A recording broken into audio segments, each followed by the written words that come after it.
இங்கிலாந்து அணிக்கு எதிரான இரண்டாவது டெஸ்ட் போட்டி நடைபெற்று வருகிறது. இந்த டெஸ்ட் போட்டியின் பரபரப்பு ஒருபுறம் இருக்க,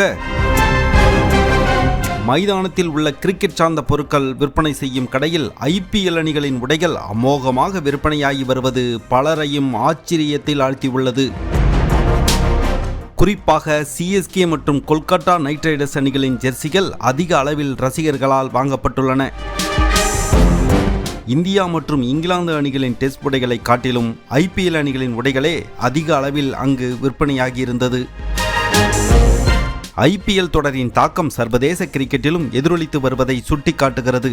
மேலும் சர்வதேச அளவில் IPL தொடர் முக்கியத்துவம் பெற்று இருப்பதையும் இது வெளிக்காட்டி இருக்கிறது. இதில் மற்றொரு வேடிக்கையான நிகழ்வும் நடந்துள்ளது. RCB அணியின் உடை மட்டும் அதிகம் விற்பனையாகவில்லை. ஆனால் CSK கொல்கத்தா அணிகளின் உடைகள் தவிர மற்ற அணிகளின் உடைகளும் ஓரளவுக்கு விற்பனையானதாக கூறப்படுகிறது. சமீபத்தில் ராயல் சேலஞ்சர் பெங்களூரு அணியின் ரசிகர்கள் கூட்ட நெரிசலில் பலியானதால் அந்த அணியின் உடை விற்பனையாகவில்லையா அல்லது ரசிகர்கள் அந்த அணிக்கு எதிரான மனநிலையில் இருக்கிறார்களா என்ற கேள்வியும் எழுந்துள்ளது.